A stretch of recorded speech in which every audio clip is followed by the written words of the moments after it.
Blizzard just dropped a new video. This is some updates straight from the developers right at their desks. We're going to go take a look at the video, watch through it. We'll talk about some of the points that they make. I haven't even got to see it yet, so you're going to get to watch it live with me, see my reactions in real time, and then let me know what you think in the comments about how the format went, what some of the answers were. Let's hop into it. Hey everyone, I'm Bloodshed from the community team. We've been keeping a close eye on your feedback, questions, and everything surrounding the season and beyond.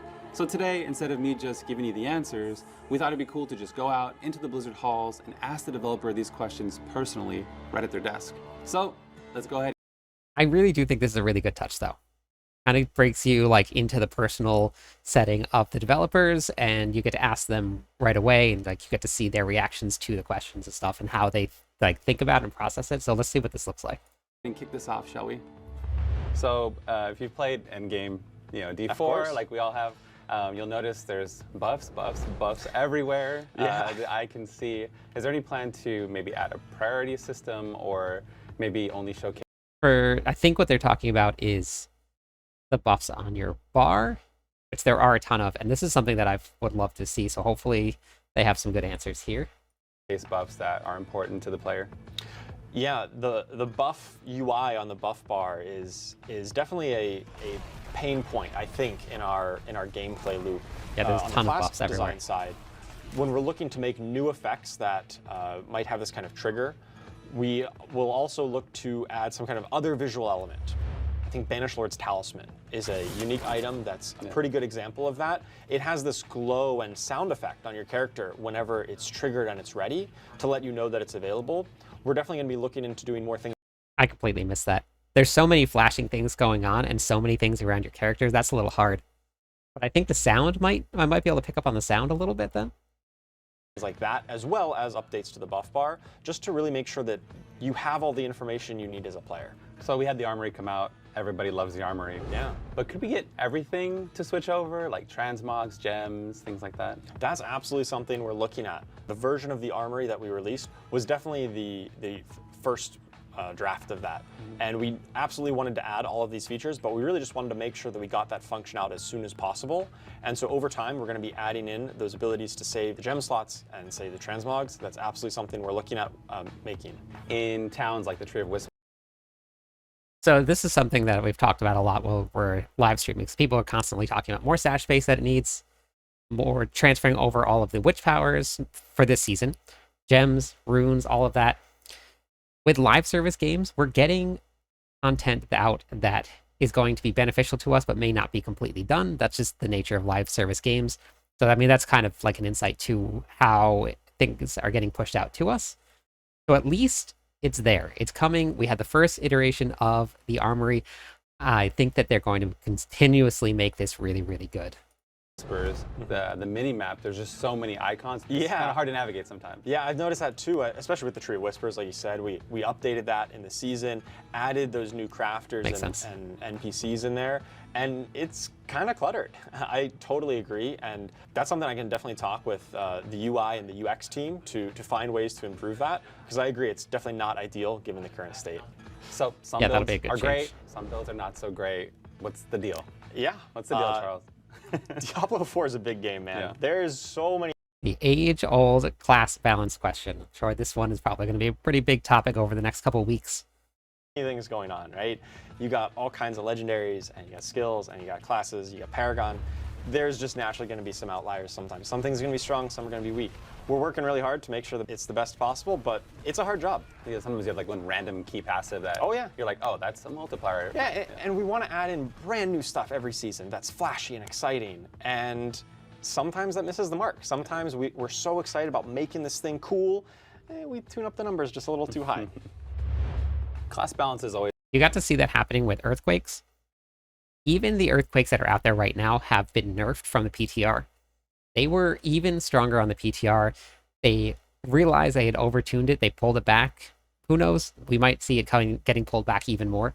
Or maybe something like the Necromancer's Blood Wave. Who knows? But new stuff, big, flashy. At least with a live service game, we're not in a game that can't change. Even if there's bugs or something's overtuned, it's new content that we get to like experience without having to purchase a brand new game. It's just more stuff that keeps on coming. Always a hot topic for the community. Could you maybe shed class balance is always a hot topic for the community. Could you maybe shed any insight of what you're looking to do, what the team's looking to do to improve on that? Definitely. Necromancer Bloodwave, incredibly fun to use, Right very there. visual. It changes up the way the gameplay feels, it targets differently, it looks different. But I think one area that it kind of falls short is on the player journey side. You pick up those new unique pants, right? Yeah. And you are just destroying everything. It's just such like a massive amount of power all on one item. Yeah. So we want to focus more on each build feeling like there are multiple puzzle pieces you have to collect, which is much more satisfying as you move into the late game. You get more of a journey where like Yeah. I like that. And this is actually something that people have brought up constantly in this season. I was playing on, let's say, my Spiritborn, and I've been trying to put all these builds together, make them stronger. I get onto my Necromancer. On my Spiritborn, I was clearing 110, struggling through it. I put on a pair of pants on the Necromancer, and now I'm clearing 130. So there is a stark contrast, and I do like that they're looking at addressing it, and it's in their heads. And we're hearing it right from the source that they're thinking about this.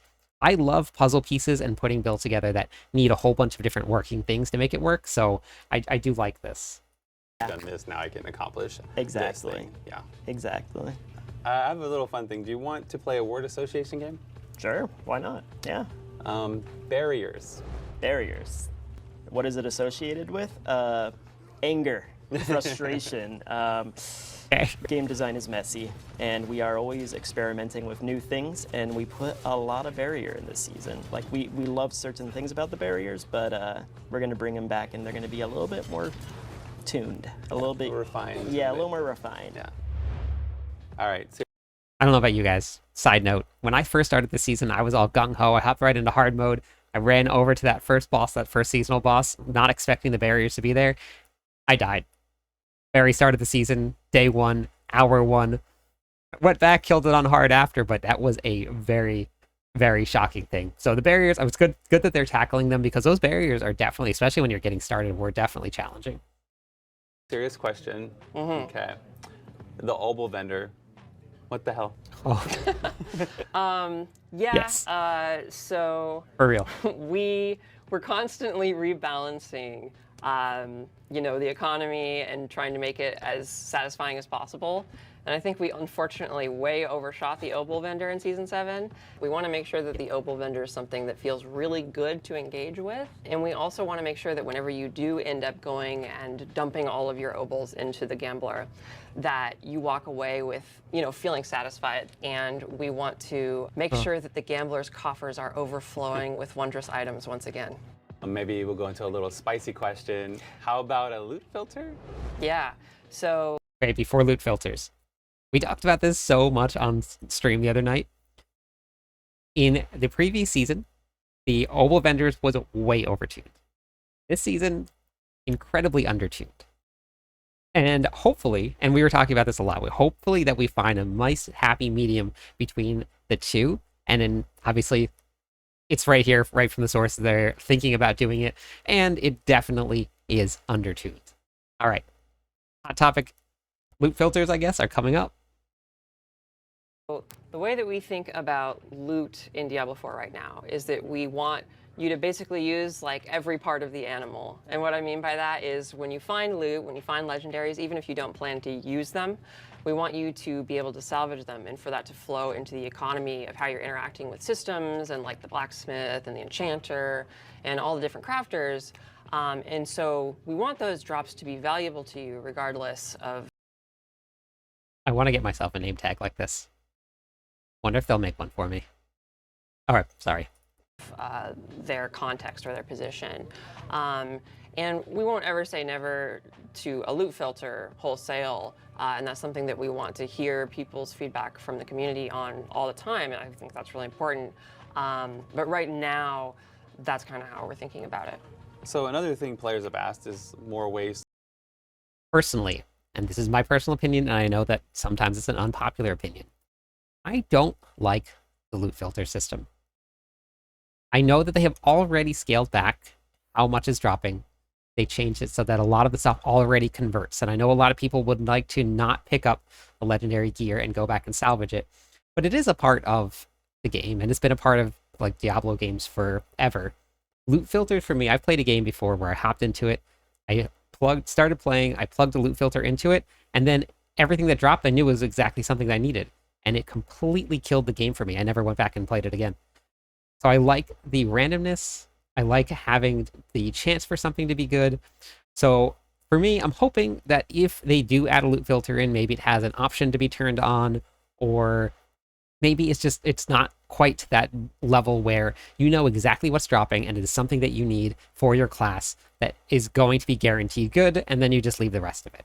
So I do know that a lot of people would like to see just regular legendaries converted into maybe materials or something when they drop, but I don't know. We'll see what happens in the future, but I don't think that's something that's coming up yet. So, but that's just my personal thoughts on this whole loot filter thing. To control their gameplay. Profane mind cages are really popular, and players. So another thing players have asked is more ways to control their gameplay. Profane mind cages are really popular, and They were. Players are wondering if there's a way that they them. can incorporate that in these activities. Yeah, so part of Progression 2.0 was to kind of incorporate that into the core gameplay experience, where like you could pick a higher tournament difficulty, which made everything harder, but you got better rewards for that. But we totally acknowledge that like the directness of the Profane Mind Cage was really cool. Yeah. The way that you could just very intentionally be like, actually, I want this activity to be way harder, and I'm going to very intentionally like use this consumable item I got to make that happen. And so it's something we're going to be keeping in mind for the future on like how can we incorporate that into different activities to potentially bring something like that back in the future. It seems like people don't want. I like that. I love the Profane Mind Cages. I'm very excited to see if they bring something back like that, because those are really, really good. It definitely added another layer to the gameplay that you had. So that's good to hear.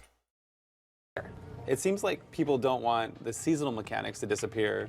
They'd like to keep them incorporated in different ways. Like one suggestion I saw was in Nightmare Dungeons. Like maybe you can have like a rare chance for a root hold to spawn or something like that. So that'd be cool. That would be really cool. I love that That would be idea, really cool, actually. for one. But that's one of my favorite things about seasonal development. We do get that kind of feedback where it's like, oh, root holds are awesome, and I do want them to stick around.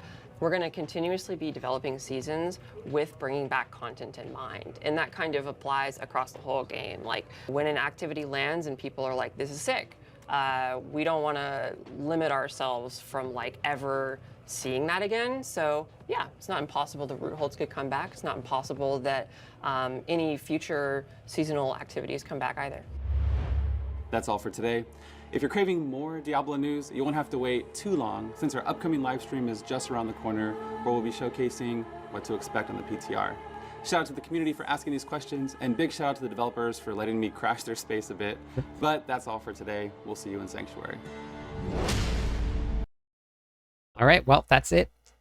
I think that the live stream is going to be something big. I made a post about this.